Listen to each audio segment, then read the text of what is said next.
Hi all, welcome back to my channel. I'm Olly from Simply Stitchy. I'm a full-time blogger and a YouTuber obsessed with sewing. This channel is where I share my passion for sewing through tutorials, how-to hints and sewing tips. I collect and have been known to sew from vintage patterns and new ones when I get a spare 5 minutes, and I've got an ever-increasing collection of vintage sewing machines. My videos cover the machines, the sewing and the patterns, and sometimes I'll throw in a little bit of history to boot. Today's video is comparing a vintage Singer to an antique Singer Treadle. Now, if you've been following my channel over the last few weeks, you'll know that I've been showing you different machines in comparison to Grandma. She's a Singer Treadle from 1912, and the one that we're going to be looking at today is the one that's still on the floor at the moment, so give me a minute and I'll pop it on top of the freezer. This will be fun. Oh, crikey.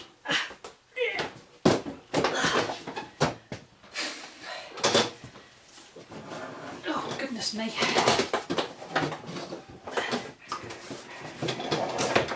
Right, get it right way round for a second. Oh, and it's not in shot. That's a great start, isn't it? There you go. Here it is.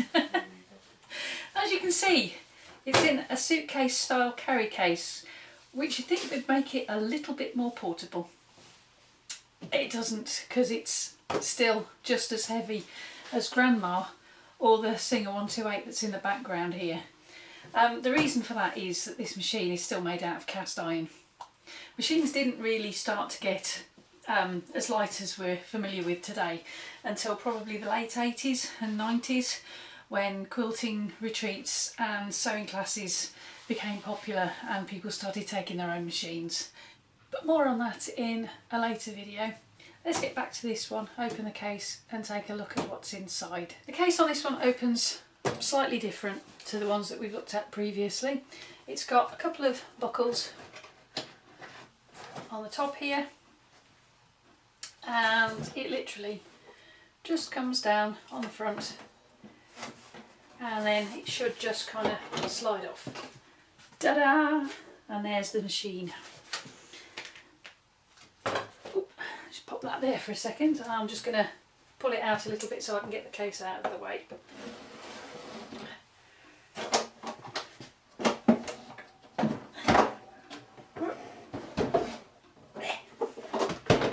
Okay, oops. Right, that was easier said than done, wasn't it? And here she is. Well, actually this one's a guy. You'll find out more about that in a little while. This machine is a Singer 15K80. I know that because it says it on the manual that came with it. If we just check the accessory drawer for a minute, you can tell that the manual's been in there for quite some time. It's almost doubled up, and there it is, 15K80. I also checked the serial number with Ismax, and it's definitely a 15K80 from Kilbowie, also known as Clydebank in Scotland, and this little beauty was released in 1950.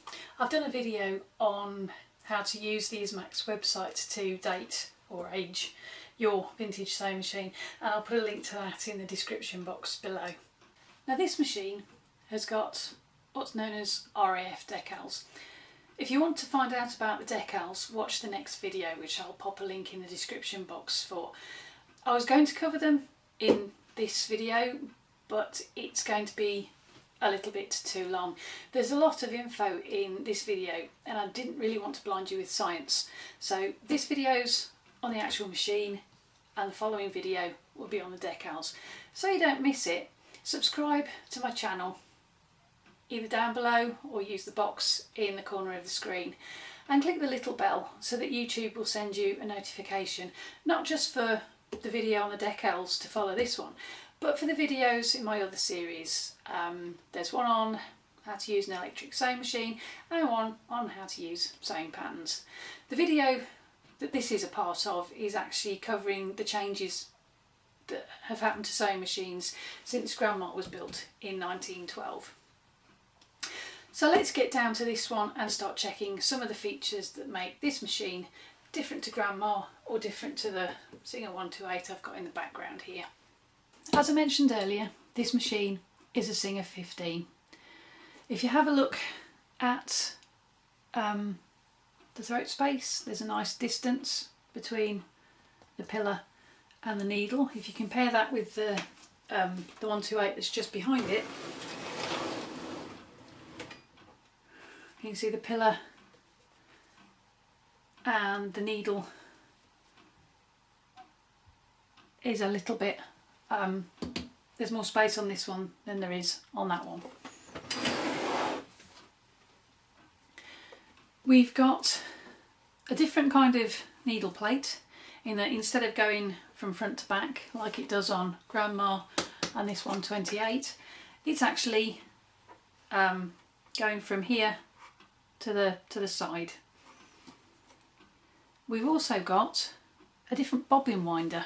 If I bring this that way a little bit, the bobbin winder is actually set up here on the hand wheel, and as you can see, it's got a different setup. It's not set up for the long bobbins that we're used to seeing in the previous machines, and the reason for that is because this one, being a Singer 15, is a class 15 sewing machine, and I'll show you what that means as far as the differences are concerned. What we're looking at here is a close-up of the bobbin area. Now, most of you with modern machines will recognise this as a standard class 15 bobbin with a standard 15 class case. It even takes a standard 15 class needle, as do most modern domestic machines. There you go, that's the size or class 15 bobbin and the class 15 bobbin case. It even takes a standard class 15 needle like the 128 and Grandma. In fact, most domestic machines, not all of them, but most of them take the standard 15 bobbin, the bobbin case and the needle. These are the needles, class 15. They're as familiar to us today as they would have been when these little guys came off the production line a few years ago. In fact, the class 15 needle is actually older than both this particular model and Grandma, and I'll tell you why. This beauty, the Singer 15, was Singer's most popular machine and is the framework on which most modern machines are based. Why? Well, Singer was an incredibly successful brand. It still is. Their marketing, their payment options, even today, if you ask a non-sewist to name a sewing machine, they'll more than likely say Singer. They were a tough act to beat, and there's an old adage, if you can't beat them, join them. And it's especially true when it comes to business. Other sewing machine makers embraced the design of the 15. With similar machines, they could have interchangeable parts, like bobbins, like bobbin cases, and like needles. People would be more likely to swap to a new revolutionary brand if they didn't think they'd have to buy new and unfamiliar bits. They could just simply use the ones they'd already bought for the Singer. Pretty good business, eh? Originally introduced in 1895, the Singer 15 was an improved and updated version of Singer's first oscillating shuttle machine, the family machine, which actually dates back to 1879. I'll put some links to the research that I've done on this in the description box below. The websites that I've checked into are singersewinginfo.co.uk, sewingforeveryone.com, and even the Ismax site. All of them have got some great information on these machines and many other vintage machines. So now that we know that the Singer 15 is an oscillating shuttle, what's an oscillating shuttle apart from not being that easy to say? Let me see if I can show you. Whereas Grandma, over here, is a vibrating shuttle, it's got a movement that kind of goes backwards and forwards like that. I'll show you on the 128. Hang on a sec. Okay, if you pay attention to the bobbin area for a moment, I'll just spin the hand wheel. If you watch as the bobbin moves, oh, there's some thread in the bobbin, I'm going to take that out for a second. There you go. If you watch how the bobbin race moves, you'll notice that it just goes from side to side. And that's a vibrating shuttle. If just bear with me for a minute while I swap back to the 15 for a second. Okay, if I spin the hand wheel on the 15, you see how it kind of goes round and then goes back on itself. That's an oscillating shuttle. So that's what oscillating means.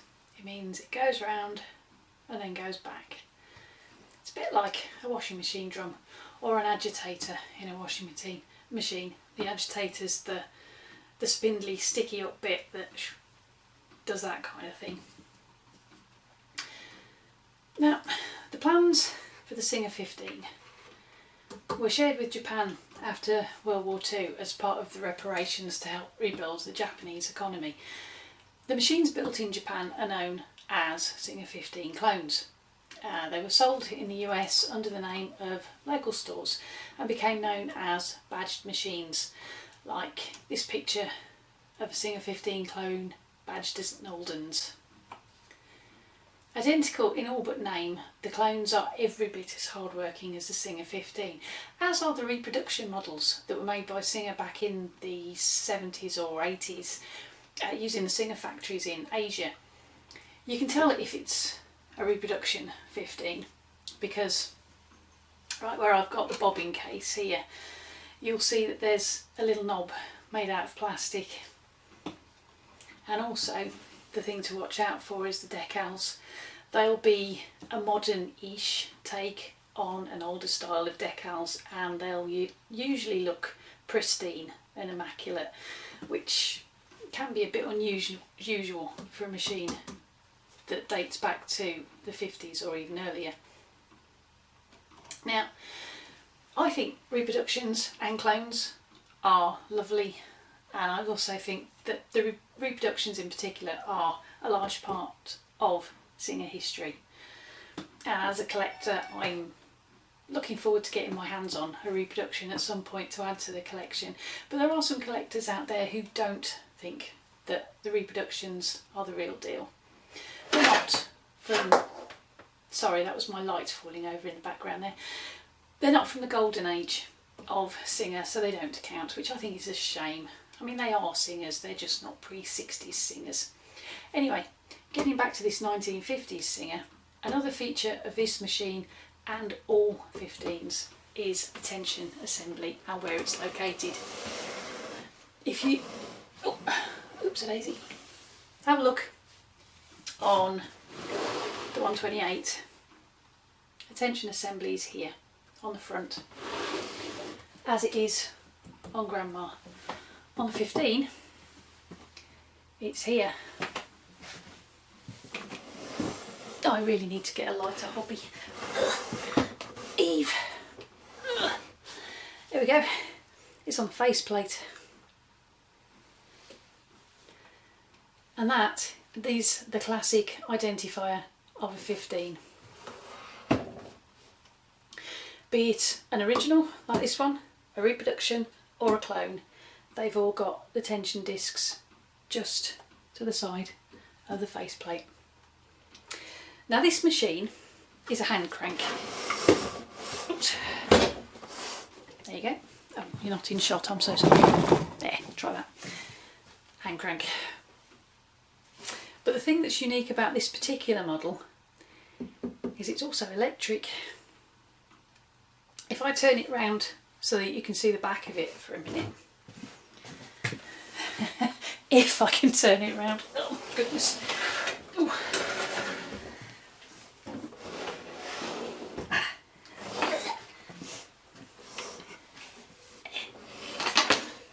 See that? It's got an electric light that's been fitted with a British 2-pin plug. See that? I don't know if you can tell, but those are rounded pins. I can't show it working, unfortunately, and there are a couple of reasons for that.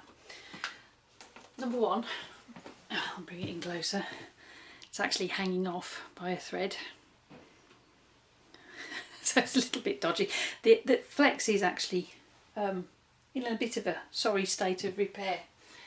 The second is it's a British plug, and I've got US wall sockets because obviously I'm in the US. The third reason is because of the age of this plug.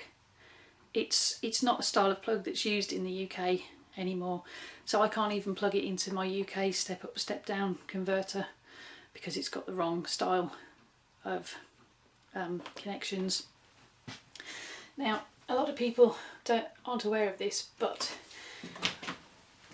when these guys started to go electric, the UK had 2-pin plugs. I mean, they still do to a certain extent, but it's usually just electric razors and toothbrushes these days. When electric started to get more popular in the 50s and the 60s, people had a shortage of wall sockets. So what they used to do was they used to plug things like sewing machines and irons into the light fittings. Well, they did in the UK anyway. I'm not sure what they used to do in the US. But I can remember my dad saying that they used to plug things into the light fittings, and I just think, if you can imagine that, they took a plug from a light on a sewing machine to plug it into a light fitting on the ceiling in a living room. I can't help thinking that that probably would have given them less light than they would have had if they'd just had the ceiling light on. And as for ironing, they used to plug the iron into the light fitting as well, so obviously they didn't used to do a lot of things using electric at night. Anyway, I hope you've enjoyed today's video. Don't forget to tune in to part 2 to find out about the decals on this beauty. As I said at the start, they're actually RAF decals, so find out in the next video why they're called that. If you like this video, give it a thumbs up. Let me know in the comments below if you've got a Singer 15, repo, clone or an original. I don't mind, I love them all, and I'd love to hear about your sewing adventures as well. If you have any questions, ask me in the comments. I try to answer as many comments as I can, as quickly as I can get around to them. If all things sewing is one of your passions, don't forget to subscribe to my channel. Why not check out my other videos? Use the links here. This one at the top, that's the one that YouTube thinks you'd like to watch next, and this one, that's the one that I think you might like too. Whichever video you watch next, I hope to see you back here for my next one. Meanwhile, wherever you're sewing, whatever you're sewing with, embrace your creativity and have fun. Thanks ever so much for watching, and I'll see you next time. Bye for now.